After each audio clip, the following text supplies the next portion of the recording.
Vandag gaan ons kyk om te faktoriseer met 'n kwadratiese 3-term.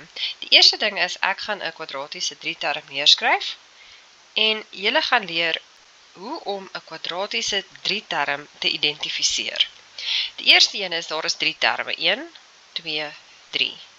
Die volgende is die een term, gewoonlik die eerste het 'n kwadraat. Die volgende term het 'n tot die mag 1 wat nie neergeskryf is nie en die laaste term is net 'n getal.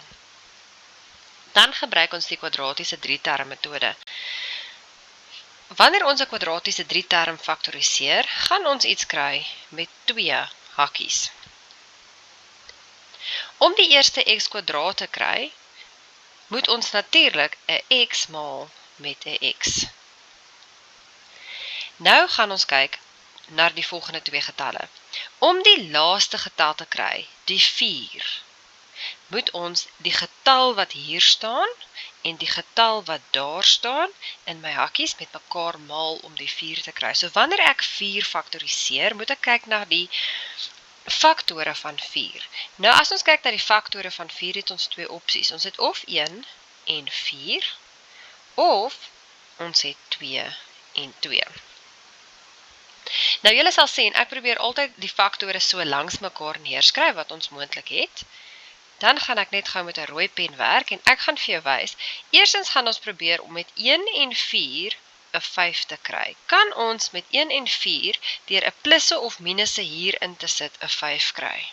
Nou ek het 'n redelike eenvoudige 3-term geneem. So julle kan sien dat 1 plus 1 plus 4 gee vir my 5. En dit is dan hoe ek dit in my hakkie skryf. Ek skryf plus 1 plus 4 in die hakkie. Ek sal graag nog 'n 3-term met julle wil doen. Kom ons vier die ene uit.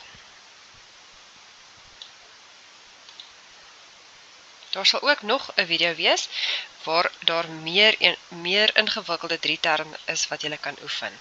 Right, ek gaan dieselfde een gebruik met 'n minus 4. Kan julle sien dit is 'n 3-term, 1, 2, 3 terme en daar is 'n kwadraat, 'n x sonder 'n kwadraat en 'n getal sonder 'n x, met ander woorde 'n konstante, dan is dit 'n kwadratiese 3-term.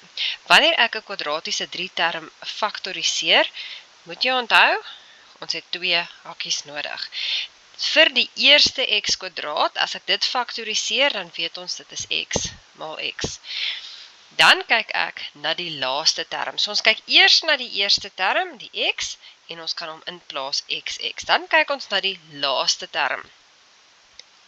4.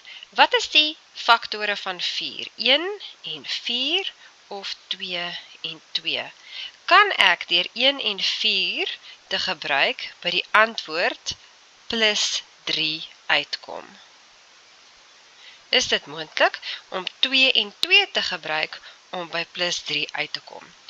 Al neem ek 'n plus en 'n plus, kan ek nooit daar uitkom nie. Dit gaan nie gelyk wees nie. Maar as ek 'n plus 4 insit en 'n minus 1, kan ek hierdie sommetjie is die waarheid. Stem julle saam? Daarom gaan ek hulle net so die minus 1 en dan 'n plus 4 in my hakkies insit.